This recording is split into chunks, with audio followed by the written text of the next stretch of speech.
Muy bien, pues buenos días, buenas tardes ya a todas y a todos, y bueno, un placer presentaros a Víctor Castillo, que es profesor, es investigador del CEBAS, el Centro de Zoología y Biología Aplicada del Segura. Es un centro del CSIC, que está ubicado en Murcia, y que trabaja además en el grupo de conservación de suelos y agua. Actualmente está desarrollando actividad para la Convención de las Naciones Unidas para combatir la desertificación, y de hecho nos va a hablar sobre el tema de neutralidad de degradación de tierras, que es un programa de este centro, de esta Convención de las Naciones Unidas. Ha trabajado desde hace muchos años en cuestiones relativas, pues relaciones entre erosión, escorrentía, todo lo que es la hidrología superficial y cuestiones relacionadas con el clima también, sobre los mecanismos de degradación, y también sobre las medidas de mitigación, restauración de ecosistemas, especialmente semiáridos, y de adaptación al cambio climático. Entonces, sin más, pues ya cedo la palabra a Víctor, agradeciéndole pues su presencia, y que, bueno, generosamente nos haya venido a impartir este seminario aquí a la Universidad de Alicante. Muchas gracias, Víctor, y bienvenido. Hola, buenas tardes. Bueno, en primer lugar, gracias a la Universidad de Alicante y al Departamento de Ecología por invitarme a participar en estos seminarios. También una buena ocasión para reconocerme con viejos amigos y colegas. Cuando Andreus y Santiago me propusieron participar en el seminario, siempre te preguntan qué tema te gustaría hablar, y bueno, yo pensé en la neutralidad en la degradación de la tierra por dos motivos. Porque es un tema, concepto relativamente novedoso, ya veremos que no tanto. Y segundo, porque es el tema en el que yo he estado trabajando en los últimos 8 años como científico en la Secretaría de la Convención de Naciones Unidas de lucha contra la desertificación. Y también porque me gustaría, es una buena oportunidad para compartir con vosotros una experiencia de trabajo entre ciencia y política y decision maker, que realmente para mí fue bastante interesante, y que creo que muchas veces las personas que tenemos nuestra vida profesional en la academia, pues no sabemos lo complicado que es que nuestro trabajo realmente tenga un impacto en la formulación de política y en la implementación de política. Bueno, la neutralidad, el esquema de la presentación será fundamentalmente por qué el concepto surge, este concepto de degradación, neutralidad en la degradación de la tierra, la conceptualización, es decir, cómo se va conformando este concepto, y si tenemos tiempo y ganas, afinar algo sobre la implementación, cómo se está implementando este concepto a nivel, digamos, global. En realidad, lo que nosotros vamos a hablar aquí es sobre competencia. Sí, competencia en el sentido de que las cifras sobre uso y demanda de la tierra pues son bastante alarmantes, ¿no? Es decir, en el Global Land Outlook, que es un documento que las Naciones Unidas lanzaron en septiembre de 2017, pues se constata una vez más que el consumo de recursos naturales se ha duplicado en 30 años, que hay aproximadamente 1,3 billones de gente cuya supervivencia, cuyo medio de vida está íntimamente ligada a agricultura en terrenos que están o son muy frágiles, o están en vías de degradación, o ya son degradados, y que en realidad así se estima que necesitaríamos 3 planetas como el nuestro. Como decía, no solo esto confirma, confirma lo que también aparece en literatura científica. Seguramente habéis oído sobre los límites del planeta. Este fue un trabajo que se hizo previo a la cumbre del clima de Copenhague, a la fallida cumbre del clima clima de Copenhague, fundamentalmente lanzado por el Instituto de Estocolmo de Resiliencia, en el que ellos definían 9 procesos que, digamos, gobiernan el sistema Tierra, el sistema planetario, marcaban unos límites por encima de los cuales estarían en peligro la supervivencia de la especie humana, y detectaban que, por ejemplo, en temas de cambio climático, medidos como parte por millón o de extracción de CO2 en parte por millón, o en pérdidas de biodiversidad, o en temas de interferencia del hombre con los ciclos, por ejemplo, del nitrógeno, el tema de apropiación del nitrógeno, pues ya se habían superado estos límites. Pero decía que estamos hablando de competencia, porque en realidad, y esto yo es una crítica que una vez lo discutí con la gente esta, porque a mí me parecía que aquí me faltaba la tierra. Por alguna parte hay cambios de uso del suelo que sí que están todavía en un nivel aceptable, pero la creciente demanda por alimentación, energía, agua, implica que cualquier decisión sobre el uso de la tierra tiene ventajas e inconvenientes, los famosos trade-offs. Y la tierra, es decir, el terreno, es el lugar donde esos trade-offs se materializan. Si tú decides que se extiende hace un desarrollo urbano en esta zona, hay una pérdida de suelo fértil o no suelo fértil, o incrementa las escorrentías porque hay una pérdida de regulación de los ciclos hidrológicos. Si tú estimas que conservas esta zona, hay una limitación en la producción ganadera o agrícola, y entonces es la tierra donde tienes que tomar una decisión. Yo creo que, os decía que el concepto de neutralidad en la degradación de la tierra no es nada nuevo. Yo, mi formación inicial, pues soy ingeniero de monte, era en planificación de usos del suelo, y cuando al final terminamos todo esto, bueno, hemos vuelto a la planificación de usos del suelo, a aquello de la capacidad del territorio, los impactos, intentar hacer asignación de usos del suelo de tal manera que fuera aprovechando la máxima capacidad y el mínimo impacto.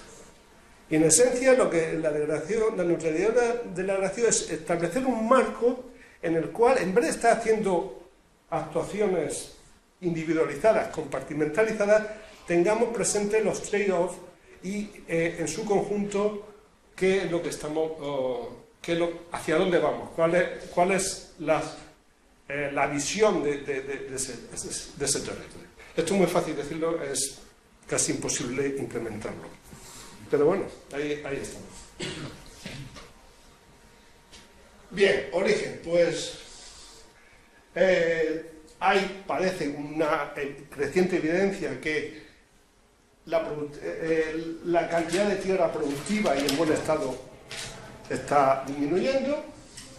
Hay también una creciente evidencia científica de que sin un uso adecuado y un manejo sostenible de la tierra no se puede lograr en todos los objetivos ambientales de diversos programas. Estamos hablando aquí de los diversos retos científicos, es decir, cada vez más presente manejo y uso sostenible de la tierra como medida para conseguir emisiones negativas que nos permitan estar en el entorno de cumplir los acuerdos de París, incluso el 1,5, tema de biodiversidad, no tengo que hacer aquí, o ya incluso temas de seguridad alimentaria, seguridad de recursos hídricos y sus componentes y sus impactos en las condiciones de vida. Incluso cada vez más se está promoviendo programas,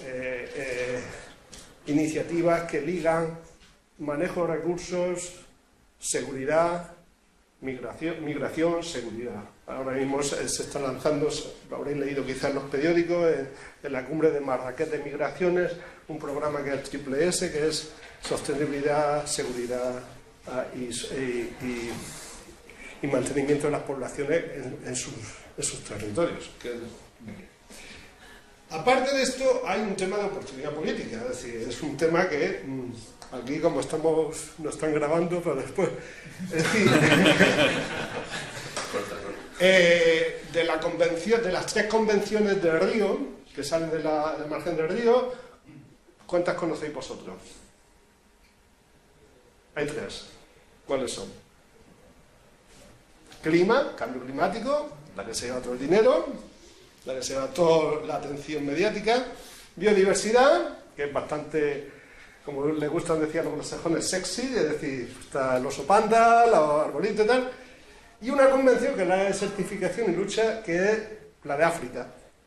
La del desierto, los camellos y todo eso, ¿no? Entonces, es muy interesante leerse la intrahistoria de cómo surgen las convenciones y las, digamos, negociaciones para las convenciones, pero se vio que si estamos ante una situación en la que los recursos de la Tierra son cada vez más decrecientes, estamos en una situación en que la comunidad científica hay cada vez más evidencia de que el uso sostenible, la gestión y el uso sostenible de la Tierra es una herramienta sin la cual no podemos conseguir los objetivos ambientales como la lucha y adaptación al cambio climático o preservación de la biodiversidad.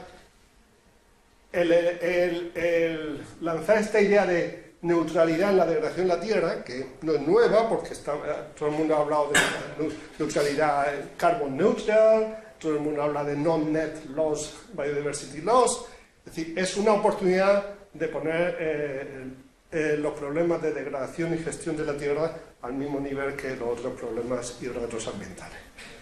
Por eso la UNCCD, es decir, la Convención, luchó mucho por este TAR, por este concepto en la cumbre del Río más 20, y esta es una cosa que sí que quisiera que esté clara, se consiguió, y eso lo veremos después, que este target, este objetivo de degradación neutral de la Tierra, esté reflejado como uno de los objetivos dentro de los objetivos de desarrollo sostenible que aprobó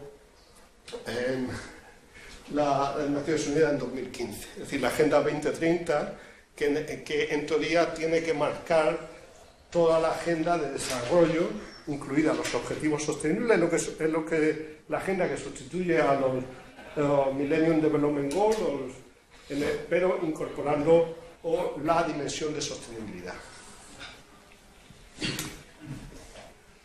Bien, ¿qué es neutralidad en la degradación de la Tierra? Esta es una definición que se adoptó en la COP. La COP es como el órgano máximo de decisión de cualquier convenio de Naciones Unidas. En el foro de los convenios de Naciones Unidas es un instrumento legal, es decir, cuando un Estado se adhiere a un convenio, digamos, adquiere un compromiso de cumplir las decisiones del convenio y, bueno, degradación es esta definición nos dice que un Estado en el que la cantidad y calidad de los recursos de tierra necesarios para mantener los sistemas, el funcionamiento de los sistemas y los servicios que permiten la seguridad alimentaria permanecen estables o se incrementan en el tiempo en unas condiciones dentro de una escala temporal y de ecosistema. Básicamente lo que nos quiere decir es que nosotros, la capacidad que tiene la Tierra de suministrar, de soportar el funcionamiento del ecosistema y suministrar bienes y servicios, se tienen que mantener como están o mejorarlo. Esto es una definición negociada, pero os puedo decir que la mayoría de definiciones que después manejamos, incluso en la literatura científica, son definiciones negociadas, porque hay muchos conceptos que son conceptos que tienen una interpretación amplia. Una decisión negociada con una fuerte base científica porque fue promovida por un grupo de científicos que trabajaban en esto. Pero cuando vosotros, por ejemplo, leéis el informe de IPBES, de la plataforma de biodiversidad y servicio ecosistémico, o cuando leéis una definición del IPCC, que todas esas definiciones, en último término, son negociadas. Son negociadas. Como os decía, este momentum político, esta oportunidad política, pues fue para que también el concepto de neutralidad en la degradación de la tierra se incorporara a los objetivos de desarrollo sostenible, en concreto el objetivo número 15, que es el que trata del mantenimiento de los ecosistemas terrestres, y un objetivo más concreto, el 15.3. Bueno, este es el objetivo 15, proteger, restaurar y promover el uso sostenible de los ecosistemas terrestres, manejar de forma sostenible los bosques, combatir desertificación y tratar de parar y revertir las pérdidas de la degradación de la tierra y la pérdida de biodiversidad. En concreto, el objetivo 15.3, target, es que para 2030 combatir desertificación, restaurar suelos y tierras degradadas, incluida la tierra afectada por desertificación, por sequía y por inundaciones, y tratar de conseguir un mundo neutral en cuanto a degradación de la tierra. Bueno, esta diapositiva, esta tomada de un artículo que apareció, nos viene un poco a incidir más por qué abogamos porque enfocar o trabajar sobre el uso sostenible de la tierra, el manejo y uso sostenible de la tierra, y en concreto conseguir el objetivo de neutralidad en la degradación de la tierra, permite alcanzar otros objetivos. Otros objetivos desde el punto de desarrollo sostenible, objetivos relacionados con la pobreza, es decir, yo, si quiere que diga la verdad, una de las cosas que he aprendido de mi trabajo de estos últimos 6 o 7 años es que la escala global de los problemas son muy diferentes a cuando estamos trabajando, incluso nuestro país, mundo mediterráneo, Europa, cuando da el salto a toda la interacción y la escala global de los problemas ambientales, es otra dimensión, de verdad. Entonces, hay muchísima gente que depende muy íntimamente de la productividad de la tierra. Y para nosotros es muy difícil, y no solo es muy difícil comprender eso, sino que posiblemente, y una discusión que muchas veces se tenía con países más desarrollados, nuestra lejanía de esa dependencia de la tierra hace que indirectamente estemos provocando más degradación de la tierra en esos países, porque hay unos flujos de bienes y servicios que derivan de un uso intensivo de la tierra que nosotros no nos podemos permitir no poner, digamos, normativas muy estrictas aquí, que sin embargo están incidiendo en una intensificación sobre el uso en otros países. Pero bueno, no creo que no hay que justificar que mantener el uso en la productividad de la tierra ayuda a mejorar las condiciones de vida, a reducir la pobreza, a, por supuesto, problemas relacionados con hambrunas, agua, cambio climático y pues energía y por ejemplo temas de reducciones en la cadena alimenticia, en los desperdicios en cadena alimenticia. Bien, digamos hasta aquí la vía que justifica políticamente y socialmente este concepto. Cuando nosotros llegamos con este concepto y con esta definición, que como os he dicho, una definición negociada, claro, cuando llegamos al comité científico, como muchos decían, bueno, pero ¿esto qué es? Está muy bien, son palabras, pero esto hay que, digamos, que elaborarlo conceptualmente un poco más. Cómo se mide, cuándo se considera neutral, cuáles son los instrumentos para lograr esto. Entonces se encargó la Convención de Lucha contra la Desertificación, como otras convenciones, tiene un panel, bueno, es un poco diferente, que trata de, digamos, traer conocimiento científico de una forma digerible para que se pueda tomar decisiones políticas en base a ese conocimiento científico. Entonces los políticos dijeron, bueno, bien, aceptamos esto, aceptamos que tenemos que ir hacia un mundo neutral, pero científicos, decirnos cómo, qué es esto. Y lo que es esto es esto. Sobre esto es lo que va el resto de este bonito dibujo, que además fue fruto de un antiguo colaborador y profesor, estuvo aquí, ¿no?, en el Departamento de Ecología de la Universidad de Alicante. Esto es lo que aquí vamos a intentar desentrañar qué es esto. Ese es el marco conceptual. Es muy interesante, quizás no es el objeto de esta charla, pero es muy interesante cómo fue un proceso de cogeneración de conocimiento desde el punto de vista científico, y no desde el punto de vista político, pero sí desde el punto de vista de la gente que era responsable de implementar los planes en los países.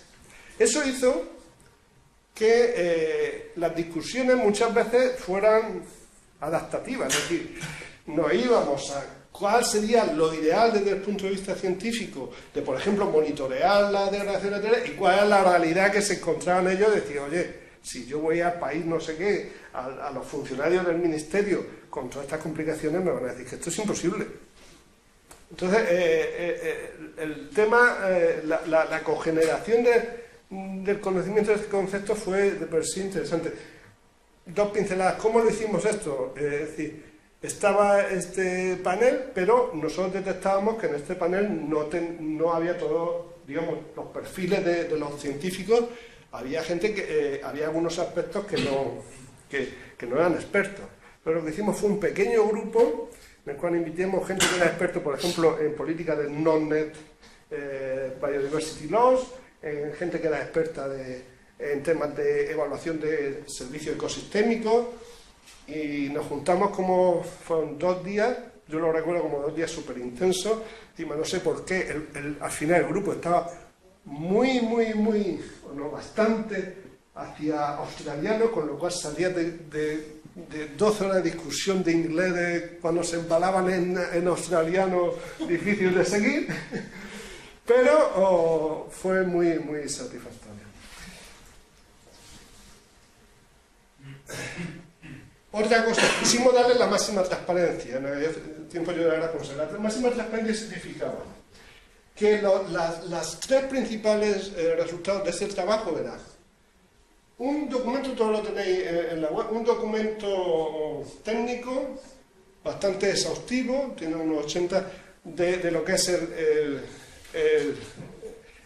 marco conceptual, una policy brief de 6 páginas, que es lo que repartíamos y lo que todo el mundo se lo leía, y después también impulsamos a que se publicara en revista, en un peer review journal, y encima se abrió, que está todavía, un número especial de discusión sobre este concepto en este journal. Es decir, queríamos que el concepto, digamos, o sentar la base para que el concepto o la discusión de muchos de los temas que vosotros podéis plantear ahora, que son todavía débiles científicamente, se organice en una discusión propia del mundo científico. Básicamente lo que discutimos en aquellos días, y la conclusión era la visión, el marco de referencia, los módulos de los que componían este concepto. La visión, qué es lo que queremos mantener, qué es lo que es importante, y la conclusión era que lo que nos venía un poco dada de la decisión era servicio y funcionamiento del ecosistema, y servicio y bienes que están basados en land. Lo que yo decía al final se quedó como land-based natural capital. Capital natural que está basado en la tierra. Neutralidad. Digamos, el calificativo crucial es neutral. ¿Qué es neutral? ¿Respecto a qué? Sí. Mejorar, dice, nos tenemos que mantener o mejorar, pero el marco de referencia respecto a qué era la segunda cuestión. Este es un tema que surgió ahí, yo al principio la verdad es que no lo había pensado, y era el mecanismo de contabilidad. Porque cuando llegamos a la reunión todo el mundo estábamos pensando en los indicadores, el mundo indicador del monitoreo de los indicadores. Pero claro, decían, bueno, los indicadores están muy bien, pero si el objetivo es que al 2030, al 2030 tengas la neutralidad, si te esperas a medir a 2030, dices, pues no lo he conseguido. Entonces, el mecanismo de contabilidad, es decir, ¿qué decisiones estás tú tomando sobre la Tierra, como decía al principio, que implica pérdidas y ganancias? Y cómo eso lo estás llevando, digamos, contabilizando a lo largo del tiempo para ver si vas en la línea hacia la neutralidad o te estás separando. Después estaría cuáles son, digamos, los elementos, las herramientas. Y por último, cuáles son el sistema de control, de monitoreo, para ver si se ha conseguido o no. Vamos a ir repasando esto. Veo bastante. Bueno, la visión. Bueno, la visión. Si conseguimos ser neutrales, lo que se entiende es que mantenemos los stocks y los flujos de capital natural que nos permite el bienestar humano en un sentido muy amplio, en un sentido de en equilibrio con la naturaleza.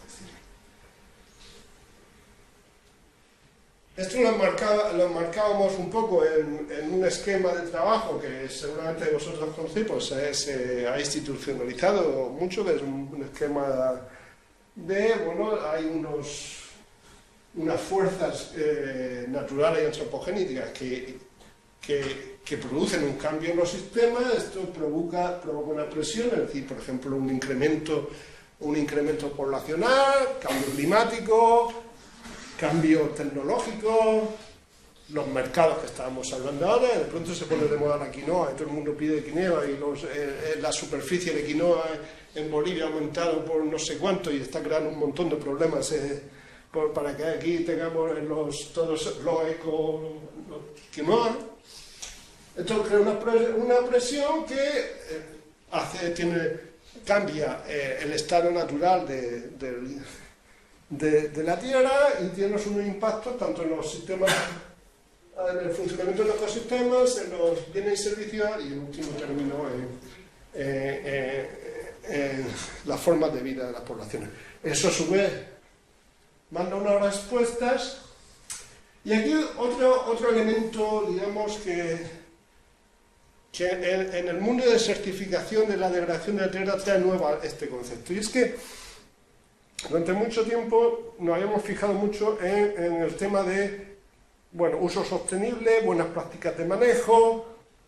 Aquí, y en esto está con este máster, la política de neutralidad como que llama la atención sobre la capacidad que tenemos de restaurar terrenos que ya están degradados y que nos pueden servir de counterbalance, de un poco de compensar pérdidas que vamos a tener por el desarrollo o por la implantación de algún tipo de estructura.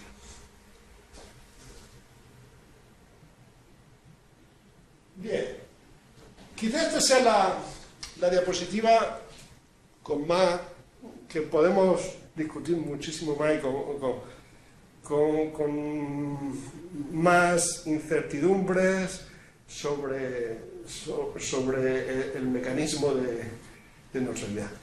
Pero tengo que decir que no es único de neutralidad, es decir, está para cualquier política de no-net o de cero net o de carbon neutral, y allí se levanta mucho interrogante en el cual la ecología de la restauración o la ciencia y la práctica de la ecología de la restauración todavía no tiene mucho que decir.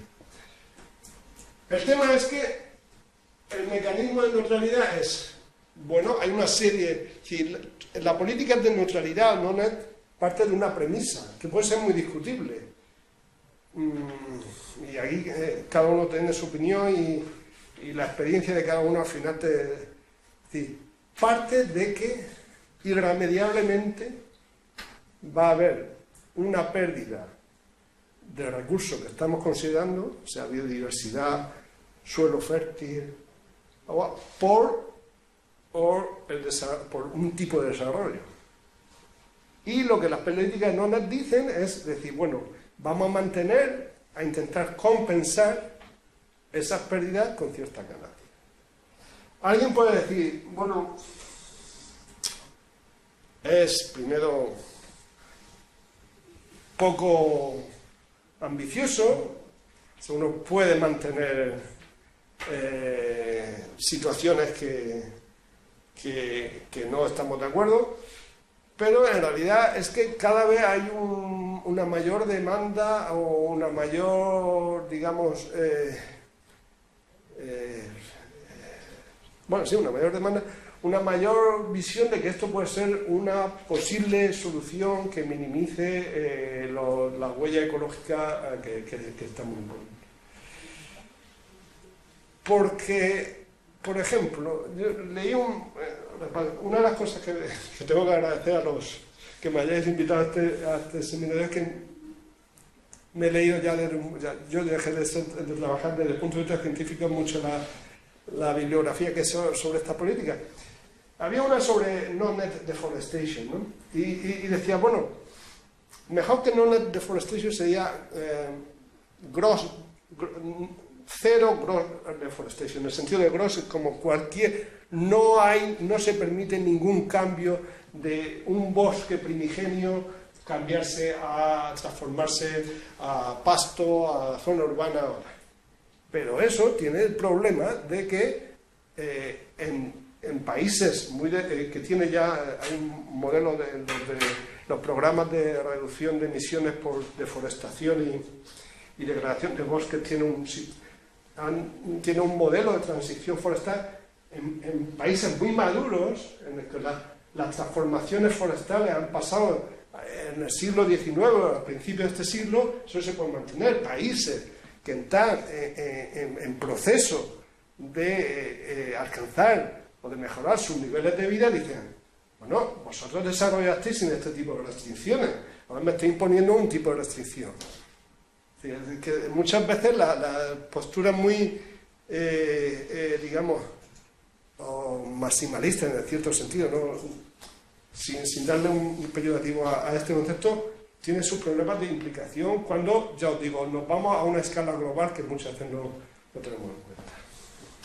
El problema es que hay mucha incertidumbre, es decir, ¿es posible mediante la restauración ecológica conseguir un sistema que nos dé los bienes, que funcione, nos dé los bienes y servicios que otros sistemas que estamos degradando? ¿Es posible no caer en la trampa de esto es una licencia para degradar porque vamos a restaurar? ¿No puede ser que en el fondo estemos incentivando la degradación de ecosistemas muy valiosos, zonas muy productivas y después algo más barato? Y no lo digo solamente barato en el sentido económico, sino banal en el sentido de todo ese tipo de caution, de salvaguarda, hay que tenerlo. Entonces, el sistema funciona. La conclusión que yo he llegado es que el sistema funciona siempre y cuando se cumplan una serie de circunstancias, en las cuales entramos, por ejemplo, que ahora lo veremos, valores de participación pública, valores de traer a todos los interesados que de una forma transparente tomen parte de la decisión desde muy al principio, y entonces sí que puede funcionar. Algunas cosas, por ejemplo, like for like. Nosotros determinamos de que las compensaciones, es una decisión, pero podría haber sido otra. Las compensaciones no se hagan dentro de los mismos tipos de uso del suelo. Pues si no puedes decir, destrozo un bosque y implemento mejora en carga ganadera en un pastizal y compenso. Es decir, se decidía que las compensaciones fueran like for like, que es una asociación. La neutralidad. ¿En qué se entendía por neutralidad? El sistema de referencia. Puede ser neutralidad, hay distintos tipos de marcar los sistemas de referencia. Puede ser un tipo fijo, un tipo en el que se considere cómo va a evolucionar el sistema en el caso de que no se tome ninguna política. Nosotros se decidió, en primera instancia, que la neutralidad es no hay pérdida en función comparada con el estado actual. Es decir, de hecho, mantener el estado actual es el objetivo.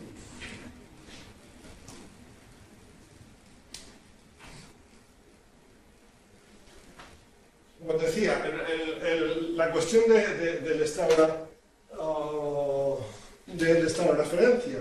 Bueno, seguramente sabéis que en temas de degradación de la tierra, precisamente conforme los sistemas son más áridos y semiáridos, la intervariabilidad anual es muy grande, con lo cual no conviene tomar un valor absoluto, sino que conviene tomar un rango de temporalidad que nos permita ver cuál es la media estadística. Se consideró que se tomaba un valor que podía ser en torno, si se van a empezar a implementar la política, en torno al 2015, y ver si a lo largo del tiempo en el cual de esa política, de ese programa de degradación de la tierra nuclear se ha conseguido, si estamos por encima o igual, o no se ha conseguido. Como os decía, hay varias maneras de definir este marco de referencia. Algunas son más idóneas para las políticas estas globales. Si, por ejemplo, estuviera hablando de políticas de no net, más, por ejemplo, para un sector o para un determinado proyecto, es preferible utilizar marcos en el que se tenga en cuenta la evolución del sistema si no se hace nada en ese, porque el sistema puede tener una dinámica propia, en el que, por ejemplo, imaginemos que hay una política de conservación de humedales, pero por temas ambientales el humedal ya, hagamos o no hagamos política, tiene una dinámica o creciente o decreciente. Entonces lo que hay que compararlo es con esa dinámica, no con el estado inicial. Pero bueno, aquí que estamos, sería este es el marco de la referencia. Otra cuestión que responde a otro de los problemas, es decir, ¿es esto una licencia para degradar? Pues no, lo que se intenta aquí es que la jerarquía de actuaciones es primero conservar, es decir, evitar la degradación de la tierra. Segundo, reducir, es decir, en usos del suelo que se detecte que se está produciendo la degradación de la tierra, implementar prácticas de manejo de uso, suelo y agua que vaya reduciendo, y en último caso restaurar para compensar. Es lo que se llama la respuesta jerárquica. Bien, ¿cómo instrumentalizar? Voy a pasar directamente aquí. Es bastante complejo, en el sentido de que la instrumentalización, la implementación de la política tiene que estar, como he dicho antes, dentro de un proceso de planificación integrada. Y en los procesos de planificación integrada hay que tener en cuenta muchas condicionantes. Por ejemplo, no se puede implementar si no hay unas condiciones institucionales, administrativas, que pongan, por ejemplo, a todos los sectores implicados en la misma habitación. Porque si no pasa, por eso digo que al final llevarlo a la práctica no es tan fácil. La última vez que estuve hablando con colegas que están intentando implementar esto en países, dijeron que en muchos países, sorprendentemente para ellos, que quizás sea nada más que con eso es un gran éxito del concepto en sí. Porque antes, cuando se hacía políticas de conservación de suelo y agua, solo aparecían los sospechosos habituales, es decir, Ministerio de Agricultura, Ministerio de Recursos, las ONG. Cuando se dijeron que implementar esta política suponía un enfoque de planificación de usos múltiples, y se percataron de lo que eso significaba en cuanto a limitaciones para el desarrollo de ciertos sectores, a la siguiente reunión aparecieron representantes de los ministerios que aquí y en todos los países mueven el dinero, es decir, obras públicas, Hacienda y todo eso. Entonces, nada más que por eso quizás sea un primer nivel. Y después una serie de componentes, el componente socioeconómico, es decir, es absurdo implementar políticas sin consideración de las condicionantes socioeconómicas de donde las vas a aplicar, y aquí estamos todo el tema de participación pública, y otra serie de, por ejemplo, potencialidad de la tierra, estado de degradación, cada vez más estudio de resiliencia, porque estamos trabajando en horizontes en los cuales las condiciones de ahora ya no nos van a valer dentro de 30 años o 40 años por temas, por ejemplo, de cambio global. Y sobre eso, pues, hacen la política con los impactos y objetivos que hay. Lo que es decir, una de las condiciones básicas novedosas de este enfoque es que todas las actuaciones que muchas veces se ha hecho de forma sectorizada, no podéis imaginar, por ejemplo, en un país en desarrollo la cantidad de agencias, ONG, políticas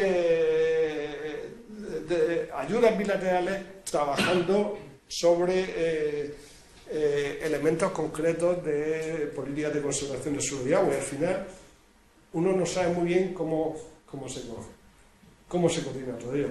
Pero no hay que ir, no es decir, yo preparaba la charla estaba preguntando, bueno, yo llevo trabajando como 20 o 30, no más, por desgracia, años en temas de conservación de suelo, en restauración. Vosotros trabajáis en temas de restauración, por ejemplo, de incendios. Cuando piensa cuál es decir, el impacto que hemos tenido en hacer las cosas de forma diferente, pues a veces eres muy optimista y otras veces no lo eres tanto. Es decir, cada vez conocemos más cuáles son los procesos de generación de garantía, cada vez conocemos más sobre cómo influye la variabilidad espacio-temporal en cómo funciona nuestro sistema. Pero ¿cómo eso se ha transferido? ¿Cómo eso se ha traducido en que se hacen las cosas de forma diferente? Bueno, lo dejo ahí.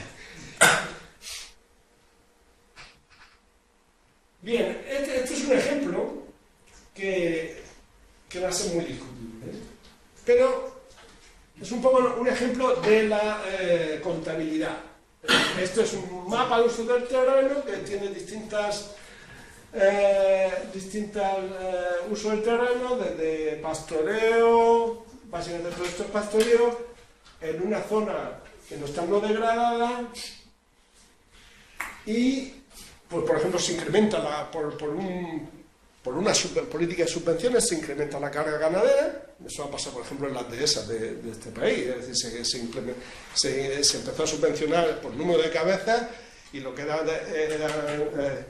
eran ecosistemas súper estables en el análisis de escenarios sensibles a la desertificación. De pronto salieron las dehesas, que todo el mundo las dábamos como, bueno, eso ahí no tenemos problemas, ¿no? Los problemas son los de siempre, ¿no? Y era porque... Y entonces se pasa de 15.000 hectáreas se pasa a 15.000 hectáreas que estaban, digamos, bien manejadas, a síntomas de degradación. Entonces eso se considera una pérdida. Por el contrario, tenemos una zona muy degradada, también de pastoreo, en el que se ejecuta un programa de manejo sostenible del pasto, rotación y tal, entonces esto es una garantía. Esto es muy fácil, es decir, es bastante ingenuo, ¿no? 40.000, 15.000, pues en el fondo estamos mejorando, lo estamos en vía hacia la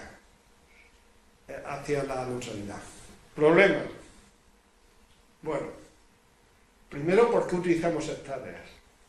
Es decir, estamos utilizando binarios, sí, no, y puramente la dirección. En mejora, puede ser que se dé el caso que una leve mejora la estemos contabilizando con una gran pérdida. Sí. Esto hubo... lo bueno que tenéis es que en casi todo, en el documento este de 80 páginas, casi todas estas discusiones como la tuvimos, estas son más o menos justificadas por qué se toma la decisión.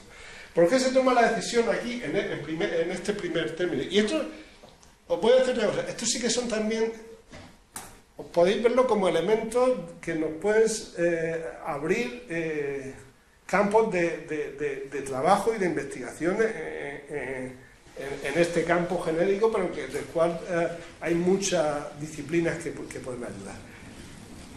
Se tomó por una razón fundamental. ¿Cómo se toman las decisiones sobre el uso de la teoría? Básicamente basado en una escala espacial. Después, había también componentes más conceptuales, es decir, sabemos que los cambios no son lineales, es decir, que hay umbrales, que la dinámica del ecosistema. Y después hay también problemas del timing, es decir, se degrada mucho más rápido que se recupera. Sí, por ejemplo, los incendios los pierde en un día y recuperarlos tarda, no sé, ya los expertos lo podrán decir. Pero fundamentalmente era un problema de que a la hora de, y esto es lo que os decía un poco del co-desarrollo del concepto, Martín Mariano, que es una experta, ella se empeñaba, y de hecho al final cuando firmamos todo el artículo, tuvimos que varias veces a ver si ella lo aceptaba, bueno, ella y todos, ¿no? Con todos los... que teníamos que ver dirección del cambio e intensidad y magnitud del cambio, para poder compensar. Pero la gente que después decía, bueno, pero es que si vosotros vais y le decís al Departamento de Agricultura del país X, que está hasta aquí, que para implementar todo eso tiene que empezar a hacer un análisis de intensidad del cambio, va a decir, ¿qué me estáis diciendo? Entonces, si esta serie de... Pero bueno, para que se explique, este ejemplo se puso en el Summary para Policy Maker, es decir, que sea bastante fácil de entender, y es cómo puede ser la contabilidad. Lo que quizá os interese retener de esta idea, o por lo menos una cosa que yo aprendí, es que si no se va anticipando pérdidas y ganancias, al final llega cuando se ha ejecutado tu horizonte temporal del programa o de política, y te puedes encontrar con que ya, bueno, he perdido 20 años, 25 años.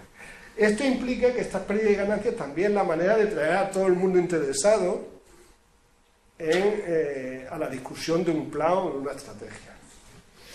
En el fondo, como os decía, no es nada novedoso, es decir, los sistemas, la evaluación estratégica ambiental que se exige para cualquier plan de desarrollo, por ejemplo a nivel de Unión Europea, debería seguir, o en esencia sigue este método de contabilidad, por decirlo de alguna manera. Bueno, esto es un poco para que, como resumen de estas son las dificultades que tenemos, es decir, desde un punto de vista de la ecología, es decir, hay una gran incertidumbre, y vamos a ser capaces a través de la restauración de conseguir algo que sustituya lo que se está perdiendo. Hay un tema de lag en el tiempo, es decir, ¿cuándo vamos a tener un ecosistema restaurado que tenga la misma funcionalidad que lo que ahora se está destruyendo? Y, bueno, ¿cuál es nuestro valor de cambio? ¿Qué es la medida? ¿Qué es que es un ecosistema bueno, o que es un ecosistema malo, o que es una producción buena, bueno, es decir, el tema de la monitorización y la medida, es decir, la causa. Y a eso vamos, es decir, esta es quizás la última parte de la charla, es decir, cómo monitorizamos la neurolesión intraepidémica. Entonces, aquí hay yo no sé cuántos de vosotros estéis interesados en temas de certificación Land Degradation, pero la gente que hemos estado trabajando en eso, hay un problema que yo creo que hay un problema de definir y evaluar lo que es degradación de tierra. Pero yo creo que hay un problema bastante, y me atrevo a decirlo, bastante intencionado. Es decir, definir lo que es un terreno degradado es igual de difícil que definir muchas otras cosas en las cuales hay una valoración de distintos usuarios sobre esa cosa. Para que aquí hay una discusión, pues, por ejemplo, la gente de remote sensing con la gente más de terreno, los modelizadores con la gente de suelo, los que ven la expansión del verde como una mejora porque se estabiliza mejor los ecosistemas, pero sin embargo puede haber una disminución de la capacidad del ecosistema, por ejemplo, en términos de pastoreo, porque hay una lignificación, la discusión, por ejemplo, sobre la expansión del matorral, si eso es un tema una degradación o no es una degradación. Bueno, aquí hay trabajo hecho bastante interesante. Aquí lo que se considera es decir, bueno, vamos a ver, la idea es mantener los ecosistemas, los bienes y servicios que producen los ecosistemas que dependen de la tierra, ¿no? Y entonces hay muchos, pues tenemos la provisión de alimentos, el reciclado de nutrientes, la regulación de agua, digamos, los servicios culturales y otros. Y hay algunas métricas que nos pueden dar una idea de por dónde va el tema. Entonces, por ejemplo, las métricas relacionadas con la productividad primaria neta, que además, en cierto modo, son fácilmente monitorizables porque hay herramientas de sensores remotos que te dan cada X tiempo. Después, yo discusiones muy fuertes con gente de suelos, por ejemplo, aunque yo trabajo en una unidad de suelos. Si tenéis que definirme una propiedad del suelo que te dé información sobre qué bueno es el suelo, pues yo creo que el 80% diríamos que es carbono orgánico. Es decir, muchas veces, ¿por qué no habéis tenido en cuenta la erosión? Bueno, primero, pues la erosión no es tan fácil de medirla, es fácil de modelizarla, y además, dice, porque el carbono orgánico hay mucha variabilidad. Digo, bueno, sí, pero la erosión tampoco es tan fácil de medir. Además, si la modelizas necesitas carbono orgánico, pues yo me quedo con el carbono orgánico, que al final... Si a mí me dijera, me preguntara, nada más que puedo gastar dinero en hacer un inventario de una variable ambiental, yo diría la cobertura y el uso del suelo, porque eso te da información de muchas cosas. A la hora de... En fin, nosotros, como esto venía, Susana conoce un poco el asunto, de un trabajo previo sobre buscar indicadores para ver qué tal bien lo hacían los países en el marco de la convención, creíamos que no era buena idea volver a abrir un nuevo debate sobre qué indicadores utilizar, y que teníamos que aprovechar al máximo los trabajos sobre indicadores que se habían hecho anteriormente. ¿Qué decidimos? Dice, bueno, pues hay tres indicadores, que es la productividad primaria neta, los stocks de carbono, el contenido de carbono orgánico en el suelo y los cambios de uso del suelo que nos pueden ser proxy, pueden ser métricas de muchos de los ecosistemas, de los servicios que están basados en la Tierra. Entonces, lo que hicimos fue, por ejemplo, este es un trabajo de Rominati sobre los ecosistemas, servicios ecosistémicos que están basados en el suelo, y lo que hicimos fue un poco de mapeo a ver estos tres indicadores que son land cover, que son land productivity, cómo podían informarnos sobre esos sistemas. Y vimos que informaban bastante y que se podían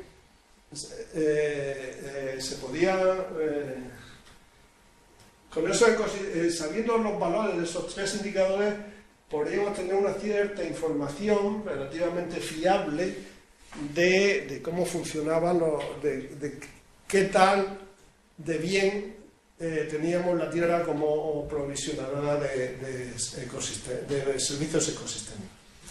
Y decidimos que esos eran los indicadores, digamos, el mínimo grupo de indicadores, y que eso se podía en cada país o en cada circunstancia se podía completar con otros indicadores que tuvieran relevancia o que estuvieran, por ejemplo, en un sistema de evaluación ambiental que hay establecida en la cuestión. Es decir, lo bueno sería que todos los países tuviéramos lo mismo que tenemos dentro de la Oficina Nacional de Estadística, es decir, tuviéramos una información ambiental que nos permitía después comprobar cuáles son la efectividad de todas las políticas o no efectividad de las políticas que hacemos sobre el medio ambiente. Yo, aquí en paréntesis, como he estado también trabajando sobre indicadores, había un colega nuestro que decía, no, yo al final los indicadores para a mí que me den componentes, después ya los cocinaré, ya juntaré los ingredientes para según qué plato. Es decir, cuanto más información básica sobre variables del medio ambiente tuviéramos recogida de una forma regularizada, estandarizada, la definición de indicadores, los indicadores son, fundamentalmente es un concepto que es políticamente y orientado, es decir, necesitas indicadores para según qué cosa. Y con las mismas métricas puedes formar indicadores que son totalmente diferentes, que sirven para informarte sobre políticas totalmente diferentes. Bueno, como os decía, el tema de indicadores viene de un trabajo previo en la UNCCD, y lo que decíamos era, tenemos tres indicadores globales: land cover change, productividad y carbon stack, que se podían completar después con indicadores que sean relevantes. Esto, yo siempre pongo un ejemplo, espero que os sea preciso. Sí, uno de los trabajos, cuando nosotros trabajamos en indicadores, era, tú le pides a todos los países información sobre cuál es el estado de degradación del territorio. Y ahí tienes que jugar dos. Primero, que la información esa sea comparable, y por otra parte, que la información sea relevante. Entonces, el concepto de mínimo común o indicador es tener una cierta comparabilidad. Es decir, si no, coges 10 informes y te están hablando de cosas diferentes. Pero claro, imaginaros que hay países en el que el tema de salinización de suelos es un problema grave.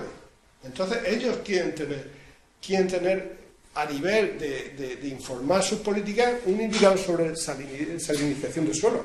Pero tú no puedes poner salinización de suelo para que 140 países te informen sobre salinización de suelo, porque hay países que tienen, yo no tengo ningún problema de salinización de suelo, yo no voy a invertir dinero en obtener información sobre un tema que no.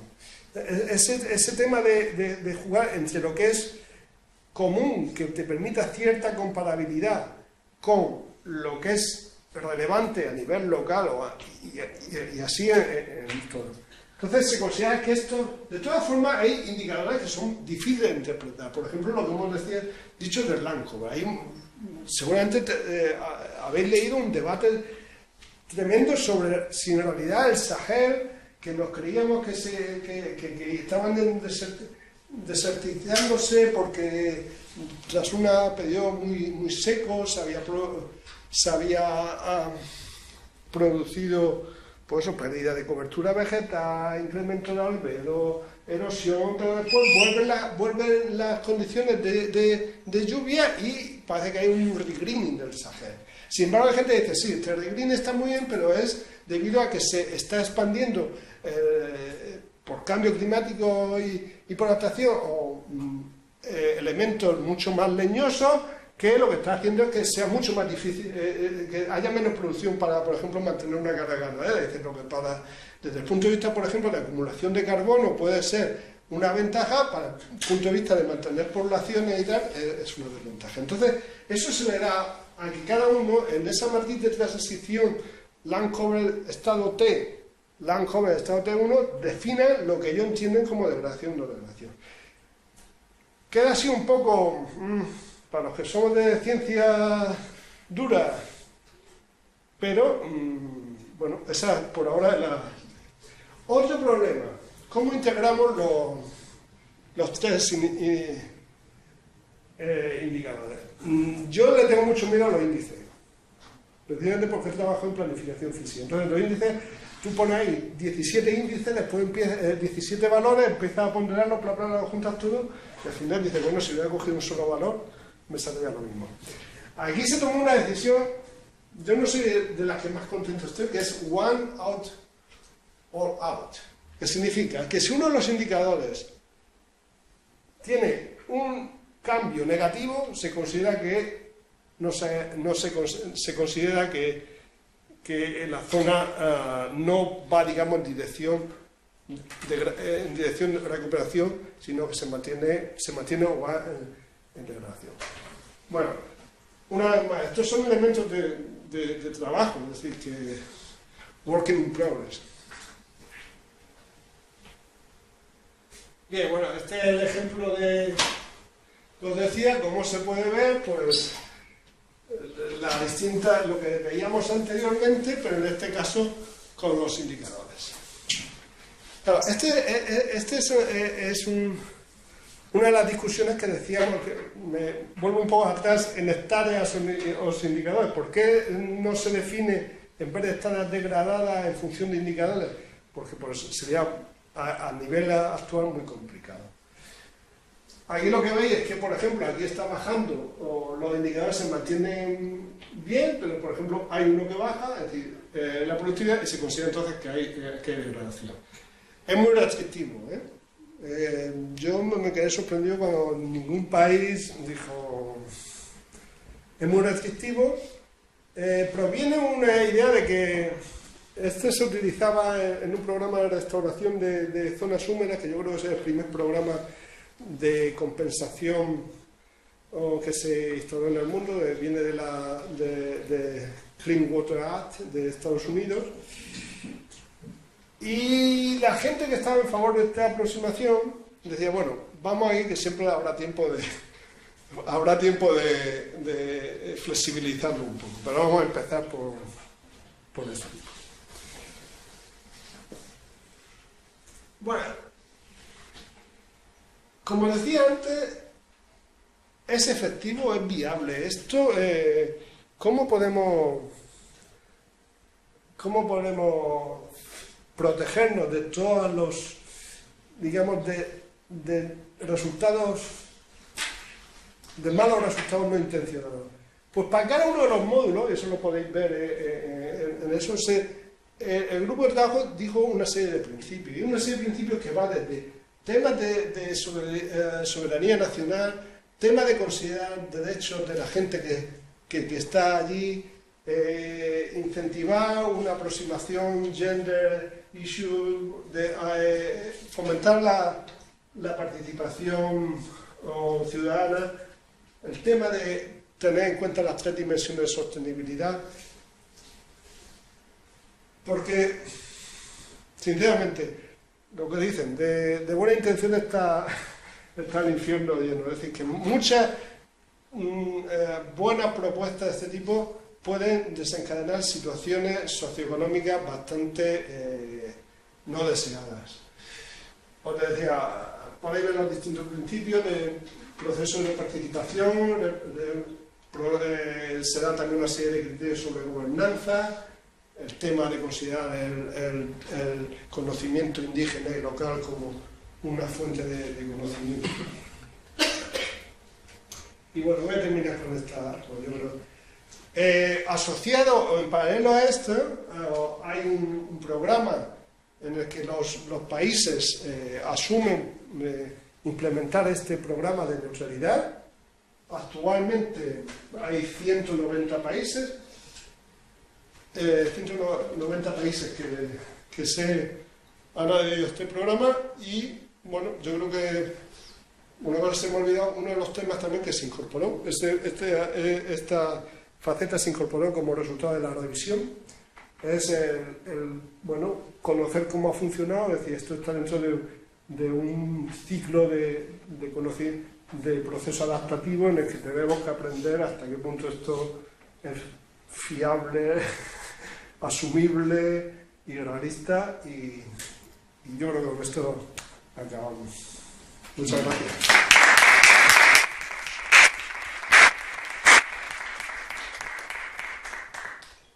¿Preguntas? ¿Quiénes son los que siguen haciendo gris?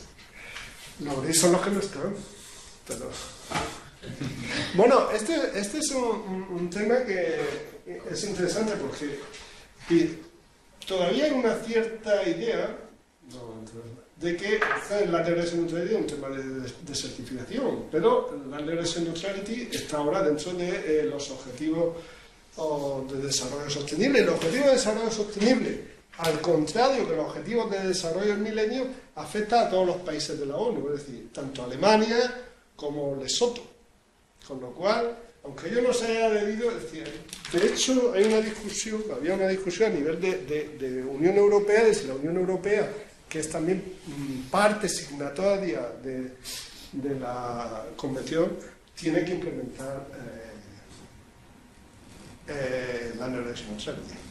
Cosa que por otra parte no es nada difícil, es decir, hay políticas de la Unión Europea, es decir, la política del suelo de la Unión Europea es uno de los temas más calientes, por ejemplo, el tema del soil sealing. El soil sealing básicamente la urbanización, el ocupar por asfalto o terreno. Entonces, ese es un tema que entra, ese es un objetivo. El objetivo de mantener soil sealing por debajo es un objetivo que entra dentro de este esquema conceptual. Por eso digo que relativamente no es nada nuevo, es un envoltorio que puede, por una parte, aunar o discutir aspectos científicos dentro y por otra parte aunar intervenciones y actividades y programas. Yo voy a hacerte una pregunta. Bueno, esto lógicamente forma parte de un programa de Naciones Unidas, por lo tanto está pensado a nivel de grandes tomadores de decisiones en los países, ¿no? Pero muchas de las decisiones que se toman sobre el uso de la tierra, muchas veces una parte importante viene determinada por aspectos locales, ¿no? O por el ámbito local. Entonces, ¿hasta qué punto se ha pensado esto? Es decir, en algunos lugares, a lo mejor los países tienen más importancia el ámbito local, en otros menos. Entonces, ¿se puede aplicar este sistema de indicadores a diferentes escalas? ¿O habéis pensado en sí, el problema es decir, no solo para esto, en general toda la política de uso yo creo que ese es el gran problema de las políticas de gestión de la tierra. Mientras que agua menos, pero aire es una cosa. Cuando vas a hacer política de uso de la tierra, tú tienes un mapa y sabes.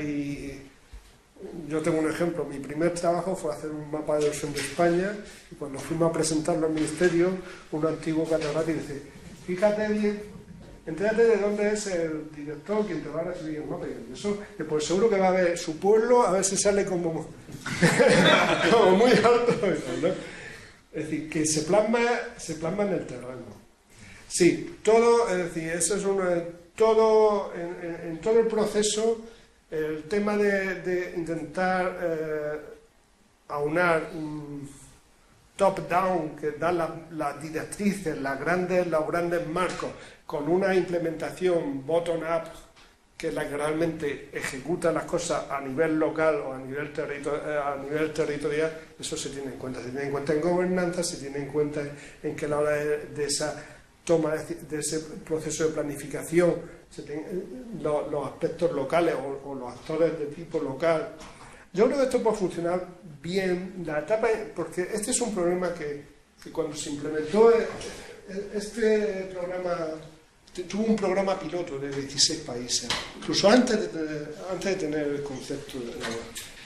Y yo me acuerdo que allí, cuando estábamos, el grupo de ciencia era muy pequeño, éramos 2 personas, 3.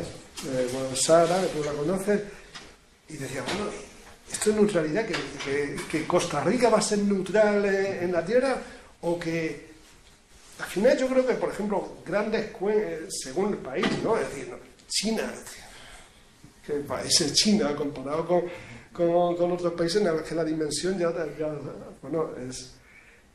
entonces yo creo, por ejemplo, trabajar en grandes ecorregiones, grandes cuencas, ese sería ahí es donde yo creo que se juega mejor entre un top-down y ya una implementación a escala local.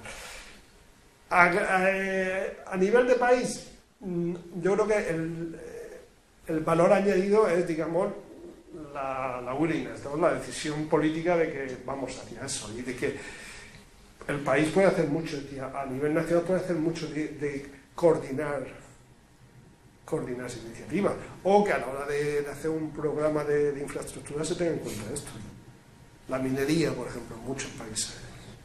Es que nos estamos ahí a veces, bueno, venga, sí, cover crops, no sé, pero después tiene un desarrollo minero y la cantidad de tierra que pierdes es, bueno, infinitamente más que lo que puedes perder por un mal manejo de un terreno agrícola.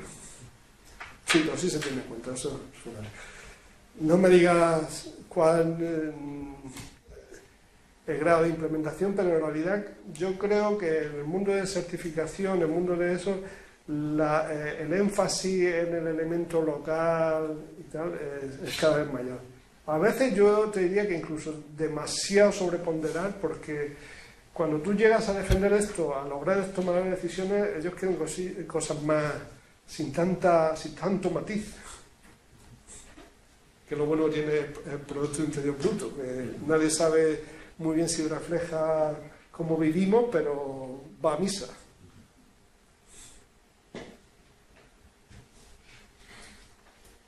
Una pregunta, ¿y variables relacionadas, porque se habla de producción primaria, carbono, variables relacionadas con el uso del agua en los ecosistemas? Claro, O sea, yo es lo que estoy ahora ya un poco, a ver si en mi reset. Yo creo que, por ejemplo, no sé, vosotros tenéis más experiencia que yo. Yo creo que en el mundo de la ecología y de cómo integrar la gestión de los recursos naturales con la gestión, con eso, hemos llegado a esto de los servicios ecosistémicos y tal, pero en el fondo es una manera de, bueno, lo ponemos ahí. En el fondo, yo me estaba planteando que yo no estoy contento con todo esto. No sé hasta qué punto poder hacer un ensayo que no lo puedes... el tema lleva tener en cuenta que todo esto que nosotros hacíamos es algo que después tiene que ir a una decisión política y que tenía que ser asumible por 194 países, en los cuales la toma de decisiones en Naciones Unidas, que es estupenda, pero tiene su inconveniente, es que si hay un país que te dice que no puedes salir, entonces ya tienes que utilizar algunos países, bueno, todo eso. Yo creo que el tema sería hacer una contabilidad de servicios y bienes ecosistémicos en el cual entra todo eso, porque eso estaría más conectado con lo que estamos diciendo. Es decir, ¿cuál es el land-based natural capital? Y ahí entraría temas de agua y temas. ¿Por qué no está lo del agua? Pues posiblemente porque no, vamos, de los indicadores que tenemos, ¿cuáles podemos tener? Los indicadores de agua que se discutieron, vienen un poco, los indicadores que se discutían venían un poco condicionados porque eran indicadores que querían ver cómo la convención cumplía sus objetivos del plan estratégico. Y en los objetivos del plan estratégico había algunos que estaban relacionados con, digamos, mejoras de las condiciones de vida de los habitantes que habitan en zonas certificadas. Si tú preguntas agua en mejora de vida, inmediatamente el indicador que te sale es acceso a agua potable, sanidad y tal. No es agua en el sentido o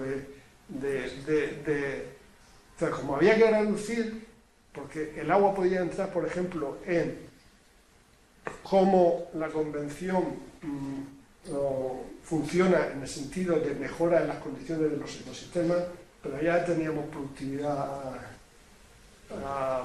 primaria y la UCOVE. Si ponía agua, estábamos jugando entre un mínimo y otro. Pero yo creo que hay un trabajo, una línea de trabajo en el sentido, por ejemplo, y quizás con ejemplos, por ejemplo, yo otro día estaba pensando ya en temas que hemos trabajado, en incendios, que es una cosa que tiene relación.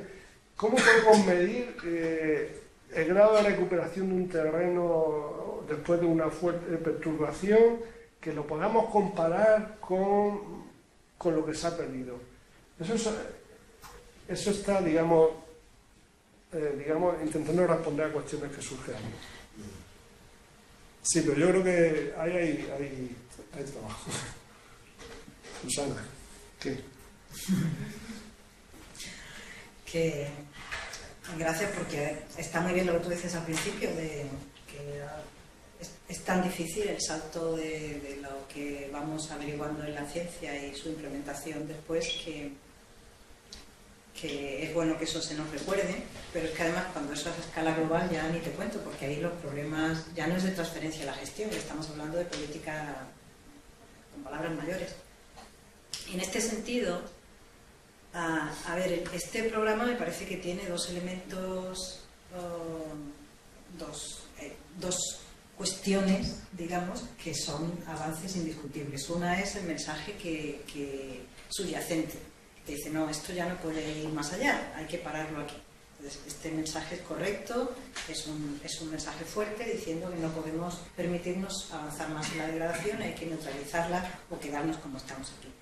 El otro es lo que tú comentabas, que necesariamente implica, invita y consigue que participen muchos más sectores de los habituales, más de los sospechosos habituales, y eso también está bien.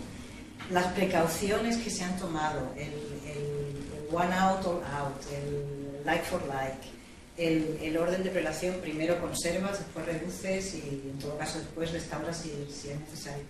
Todo eso yo creo que son hallazgos indiscutibles. Pero siempre va a haber el problema de fondo, creo yo, que es que son las referencias y el punto de donde se parte. Se parte de una situación muy desigual, lo has mencionado tú también.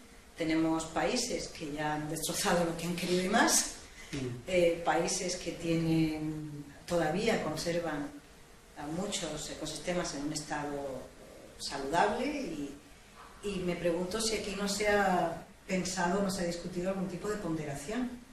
Como en la misma filosofía que hay en la Convención de países donantes y países receptores. Entonces, si tú tienes partes de un país que tiene un 30% de su territorio en estado que merece la pena ser conservado y que no sea aplicar aquí el mismo baremo, la misma manera de contabilidad que en Holanda, que ya no les queda nada, es de una injusticia. Entonces, la pregunta es, una es esa concreta, si se ha discutido algún tipo de ponderación o de compensación por el punto de partida, y la otra es si en el fondo todo esto no son parches y mientras siga habiendo un sistema socioeconómico, sociopolítico que permite estas desigualdades, pues el planeta no tiene remedio, querido, y más vale que nos vayamos buscando otro. Bueno, voy a contestar la segunda, sí, son parches. Son parches, es decir, esto son parches, pero aquí todo el mundo tenemos móvil. Y yo no sé cuánta gente de aquí compramos en Amazon y después nos quejamos de que el comercio del centro está cerrando. Es decir, Yo creo que gestionar la inconsistencia nuestra son parches. El tema sí. De hecho, esto se empezó al principio como Neutral World. Eso inmediatamente alertó a muchos países, no quiero decir cuáles, pero bueno, es que si yo degrado aquí voy a tener que estar pagando. Y en los objetivos sí es Neutral World, ¿no? Pero en las discusiones de UNCCD el tema, digamos, interpaíses lo mantuvimos en un perfil bajo, precisamente para optar a que saliera al menos esto. Yo creo que, además, yo se lo decía a un maestro mío y de Susana una vez a Juan Butefra, decir, cuando hablamos de trade-off, que siempre hablamos del trade-off, ya lo tenemos incorporado, hay un trade-off que muchas veces no lo tenemos incorporado, que es el trade-off local, global, es decir, lo que os decía, ¿cómo compensamos la gente que disfrutamos de un cierto desarrollo, mantenerlo? Es una discusión un poco de esta muy británica con el representante de Estados Unidos en la Convención de Clima, de que llevaba el tema de tierra, agricultura y tal. Y le dije, no sabía que existía la desertificación. Entonces digo, por cierto, Gran Bretaña es país signatario. Dice, pero nosotros tenemos desierto. Y yo decía, no, pero coméis tanta carne que creáis desierto en otra parte. Y es decir, que hay, de hecho, seguramente tú has visto algunos artículos sobre el telecoupling, que nos quedamos asustados. En una presentación que hice, aquí tenía por ahí, bueno, me la he traído, el fototelecoupling, de ver la cantidad de proteínas, la cantidad de recursos que vienen aquí al mundo occidental de otros países. No, eso es un tema pendiente, pero el tema de cómo tener en cuenta los trade-off entre países en desarrollo y desarrollados. Pero me preguntaba si algo tan sencillo, entre comillas, como la moneda. como decir, a ver, punto inicial, un nivel de conservación. No se ha hecho eso en el sentido, porque el sistema de contabilidad precisamente no es un sistema de contabilidad global de todos los países, es cada país. Lo que sí que hay es una cita de que cada país puede justificar. En el fondo, lo que intentamos, el mecanismo este, una de las ventajas que puede tener la transparencia, puede justificar un grado de degradación superior a este.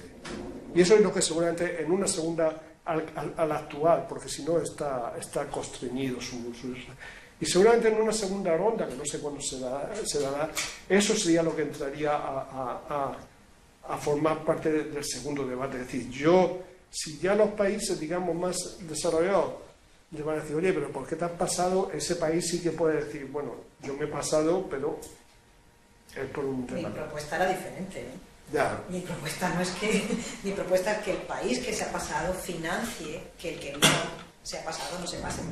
Bueno, mira, es una política de igualdad planetaria. Entonces, es decir, bueno, pues si en Costa Rica se conserva un porcentaje altísimo de sus ecosistemas en buen estado, en vez de decir, oye, yo quiero llegar a donde tú has llegado, déjame que degrade un poco más y que me pase este nivel, dame dinero para que lo haga. Eso es que es la única solución. En el programa Red Plus, que es el programa dentro de la Convención de Cambio Climático, para, digamos, disminuir las emisiones de gases de efecto invernadero provocadas por degradación y por deforestación, este programa lo intenta solucionar definiendo lo que se llaman los Forest Transition Models. Entonces, os decía antes, hay 4 etapas, cada país se sitúa, es decir, los más desarrollados, es decir, que ya se han desarrollado, y por tanto, el Forest Transition Model básicamente es decir, la tasa de deforestación en países casi primigenios o con muy poco desarrollo es muy alta, conforme se va avanzando pasa a una segunda fase que disminuye esa tasa de deforestación, y en la cuarta fase incluso hay un aumento de cobertura forestal porque los programas de reforestación y tal, ¿no? Entonces, según te sitúe, te califique el país en una de esas etapas, tu grado, tu nivel de referencia, sobre el cual tú evalúas cuál es la posición en el tiempo de la evaluación, cambia. De tal manera que tu nivel de referencia no es lo mismo nivel de referencia si tú estás en una fase de rápida deforestación, porque prácticamente no había ningún desarrollo, que es tu nivel de referencia si estás en un proceso. Esto en la neurogresión no hemos llegado, no nos sentíamos con tanta fuerza es decir, esto que tiene muchas deficiencias y tal, no podéis imaginar, es decir, bueno, tú llegaste hasta la reunión de Seúl. Había países, casi todos los países en desarrollo, que simplemente te decía, la Secretaría no puede decir esto porque como no se ha tomado ninguna decisión a nivel de Naciones Unidas, en la Asamblea General, esto no existe. Entonces, nada más que estos, o países que ahora sí, como Brasil o Argentina, que decían que el mandato que tenía Naciones Unidas en cuanto a la Convención de Certificación, que es para zonas áridas, semiáridas y suma, no le permitía hacer ninguna propuesta que tuviera implicación a zonas climáticas que no. De hecho, hay algunos países, y eso sí, porque tú lo que firmas y el marco legal de la Convención es de UNCCD es zona árida, semiárida y húmeda seca, definida por la relación PPP, en que dice, yo voy a aplicar Land Area Neutrality, pero solo a aquellas zonas del país que están bajo el marco legal.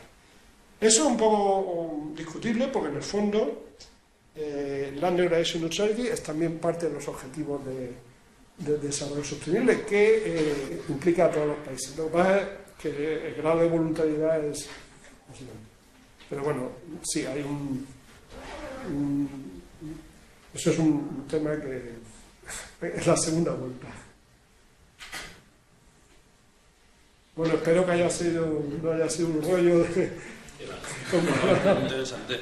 Bueno, quería agradecer a Víctor que nos haya impartido este seminario tan interesante y tan complementario a lo que se imparte en el máster. Yo creo que es una visión fuera de la academia y en el mundo real, y que la toma de decisiones, y que bueno, pues eso ha sido muy valioso para la formación de nuestros estudiantes. Y, bueno, muchísimas gracias.